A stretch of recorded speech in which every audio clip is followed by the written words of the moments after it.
கொஞ்சம் ஜாஸ்தியாக போராடிட்டீங்களோ முன்னாள் எம்எல்ஏ சார் பாபுமுருகன் சார்?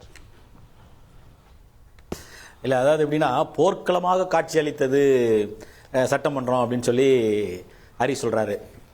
ஒரு சாதாரண பதாகைகளை காட்டுவது போர்க்களமாக இருப்பதற்குண்டான வாய்ப்பில்லை.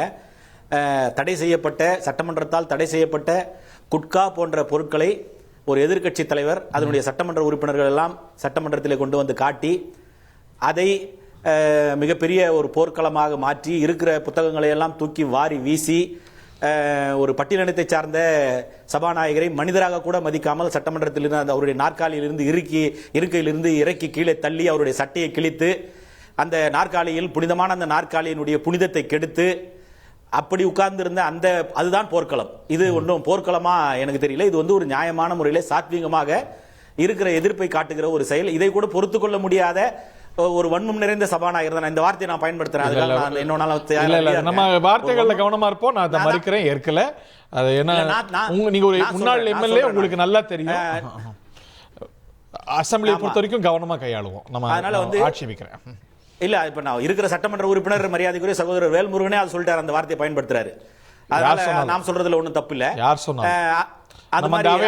சூழ்நிலையை இன்றைக்கு உருவாக்கி சபாநாயகர். அதனால போர்க்களம் என்றது அது சரியாக இருக்கிறதுக்கு உண்டான வாய்ப்பு இல்ல. போர் நியாயமான போரா கூட இருக்கலாம். ஒரு போர்க்களம் போருடைய தேவை நியாயமா கூட இருக்கலாம். அது ஒரு அது லோடடா எடுத்துக்கணும் அவசியம் நீங்க இல்ல. அதான் there is a difference between the DMK and ADMK. That is what I am mentioning you. So அது எது போர்க்களம் எது போர் என்பதை ஒரு மக்களுக்கு கொண்டு போய் சேர்க்கின்றது. That is abort. நான் என்ன சொல்றேன்னா, இன்றைக்கு தியாகி யார் என்று சொல்லுகிற ஒரு பேச்சை வந்துச்சு. நான் இது ஒரு அரசியல் காரணங்களுக்காகவோ இல்லை மற்றவர்களுடைய மனதை புண்படுத்த வேண்டும் என்பதற்காகவோ அல்லது ஏதோ ஒரு தர்ம சங்கடத்தை ஏற்படுத்த வேண்டும் என்பதற்காக சொல்லவில்லை. உண்மையான தியாகி திராவிட முன்னேற்ற கழகத்தில் இருக்கக்கூடிய என் அன்பு சகோதரர் சூர்யா தான். அவங்க அப்பா காணாத மேடைகள் இல்லை, அவங்க அப்பா சுத்தாத ஊர் கிடையாது, தீப்பொறி ஆறுமுகம் சுத்தாத ஊர் கிடையாது, தீப்பொறி ஆறுமுகம் ஏறாத மேடைகள் கிடையாது, அவர்கள் சந்திக்காத வழக்குகள் இல்லை. இந்த இயக்கத்திற்காகவே பாடுபட்டு தன்னுடைய குரலால் இந்த இயக்கத்தை வளர்த்த நாகூர் அனிஃபாவிட பெரிய தியாகி கிடையாது. ஆனால் அவருடைய பேரனுக்கு நாகூரில் இன்றைக்கு வக்ஃப் போர்டு இடத்தில் இருக்கிற அந்த இடத்தை திருப்பி கொடுப்பதற்குண்டான ஒரு திறனற்ற ஒரு அரசாகத்தான் இருந்து கொண்டிருக்கிறது. இது போன்ற தியாகிகள் எண்ணற்றோர் இன்றைக்கு திராவிட முன்னேற்ற கழகத்தில் இருந்து கொண்டிருக்கிறார்கள். வெற்றி கொண்டானும் தீப்பொறி ஆறுமுகமும் செய்யாத சாதனை என்ன செஞ்சிட்டு இருக்க போறார் உதயநிதி? அவருக்கு எதுக்கு துணை முதலமைச்சர்? இதையெல்லாம் தெரிந்து கொண்டிருக்கிறார்கள் கோடிக்கணக்கான லட்சக்கணக்கான பேர் திராவிட முன்னேற்ற கழகத்தில். அவர்கள் தான் உண்மையான தியாகிகள். நமக்கு எந்த வாய்ப்பும் கிடைக்காது, நம்ம எந்த சூழ்நிலையிலும் அந்த இடத்தில் அமர முடியாது, ஆனாலும் அந்த இயக்கத்திற்காக நாங்கள் இருப்போம் என்று சொல்லி இருக்கிறாங்க. பாத்தீங்களா, அவர்கள் தான் உண்மையான தியாகிகள். மாறாக அனைத்து இந்த அண்ணா திராவிட முன்னேற்ற கழகத்தில் யார் வேண்டுமானாலும் எந்த இடத்திற்கும் வரலாம், எந்த பதவிக்கும் வரலாம். அதனால இங்க தியாகிகள் அந்த மாதிரி ஒரு நகைமுறையாக ஒரு பேச வேண்டும் என்பதற்காக நொந்து நூல் சாருகிறாங்க. உங்க கட்சியில நொந்து நூல் சாருகிறவங்களோட பட்டியலை நான் இப்ப வாசிச்சேன்னு வச்சுக்கோங்களேன், மிகப்பெரிய அரசியல் குழப்பத்தை ஏற்படுத்தி விடும் திராவிட முன்னேற்ற கழகத்தில். என்கிட்ட பர்சனலா பேசினவங்களோட பேர் என்னால் சொல்ல முடியும், அது அரசியல் நாகரிகமாகவும் இருக்காது. அதனால இந்த மாதிரி யார் இந்த தியாகி அப்படின்னு சொன்னால், இந்த டாஸ்மாக்ல சிறைக்கு சென்று வெளியே வந்த பிறகு மிகப்பெரிய தியாகத்தை சேர்ந்திருக்கிறார். யாரை சொன்னீங்க நீங்க முதலமைச்சர்? நீங்க யாரை சொன்னீங்க? அந்த சொன்னவருடைய துறையில் இன்றைக்கு வரும் ஈடியினுடைய சோதனை நடந்திருக்கிறது. அதிலே குறைந்தபட்சமாக முதல் தகவல் அறிக்கையிலே 1000 கோடி ரூபாய் அளவிற்கு ஊழல் நடந்திருப்பதாக சொல்லியிருக்கிறார்கள். அந்த விசாரணை இன்னும் தொடர்ந்து கொண்டிருக்கிறது. விசாரணை இன்னும் நிறைவடையவில்லை.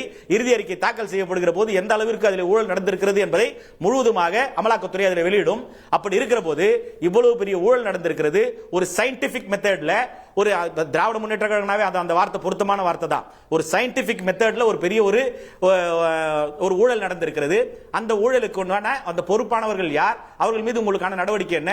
உச்சநீதிமன்றம் கேள்வி கேட்டிருக்கிறது. உங்களுக்கு மந்திரி பதவி வேண்டுமா அல்லது உங்களுடைய பிணையை நாங்கள் ரத்து செய்ய வேண்டுமா என்ற கேள்வி எழுப்பியிருக்கிறது. அதற்கான நாளும் கெடுகுடித்திருக்கிறது 10ஆம் தேதி.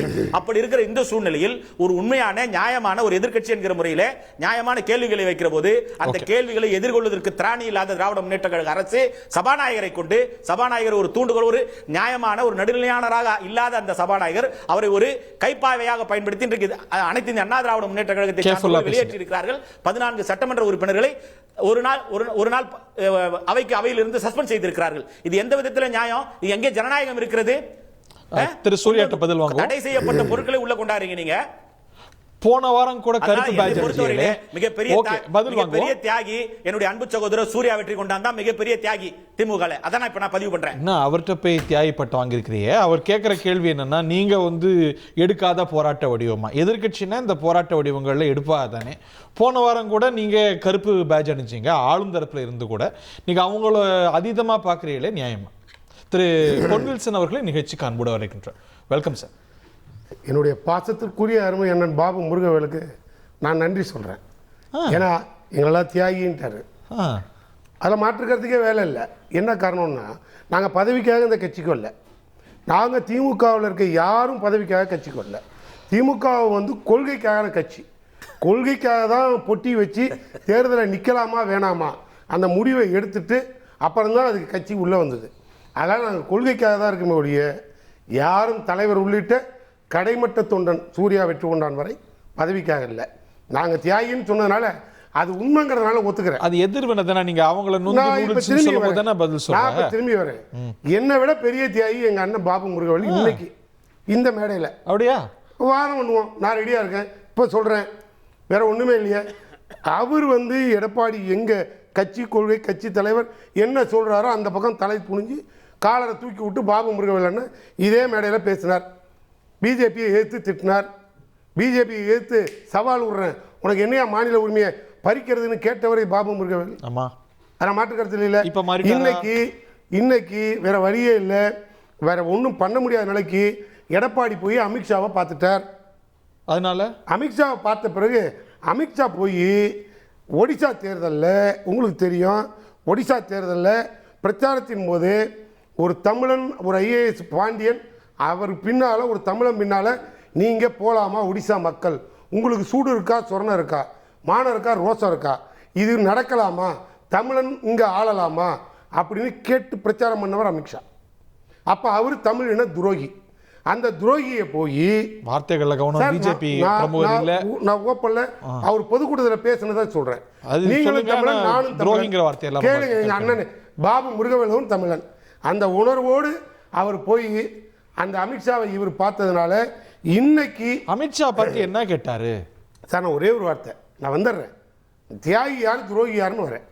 அப்படி பார்த்தா அப்படி தலை குனிஞ்சு போய் இன்னைக்கு அமித்ஷா பார்த்த பிறகு எந்த முகத்தை வைத்துக்கொண்டு இனிமேல் நம்ம எப்படி வெளியில நிக்கிறது, எந்த மூஞ்சை வச்சு வருத்தப்படுறதுன்னு எங்க முதல்வர் அதை மனதில் வைத்துத்தான் நான் பாபு முருகவேல் போல உண்மை தொண்டர்கள் எல்லாம் அங்கே தியாகிகள், ஆனால் எடப்பாடி துரோகி. வார்த்தைகளை கவனம் சார். அர்த்தம் அது, நான் சொல்ல அர்த்தம் அது. இவங்கெல்லாம் தியாகினா இவர் எப்படின்னு நீங்க முடிவு பண்ணிக்கணும். இப்ப தியாகி யாரு துரோகி யாருன்னு அந்த கட்சியிலேயே பஞ்சாயத்து நடக்குது. அங்கேயே ஓடுது. என்ன ஓடுது? அங்கேயே ஓடுது. இவர் எப்படி முதலமைச்சர் ஆனாரு? எல்லாருமே கேட்டுக்கிறேன், வார்த்தைகளை கொஞ்சம் கவனம். நான் ஒண்ணுமே சொல்ல, உங்க தலைப்பு வந்து தியாகி துரோகி. தியாகி துரோகிலாம் இல்ல, நீங்களா ஏதாவது பொழிப்புற கொடுக்காது சார். தியாகின்னு வச்சுட்டீங்க. யார் அந்த தியாகி? சட்டமன்றத்திலே விவாதம் நடக்குது. சட்டமன்றத்திலே விவாதம் நடக்குது யார் அந்த தியாகின்னு. அப்ப யாரோ ஒரு துரோகி இருக்காங்கன்னு அர்த்தம். யாரோ ஒருத்தன் தியாகம்னு சொன்னா எங்கேயோ துரோகம் நடக்குதுன்னு அர்த்தம்.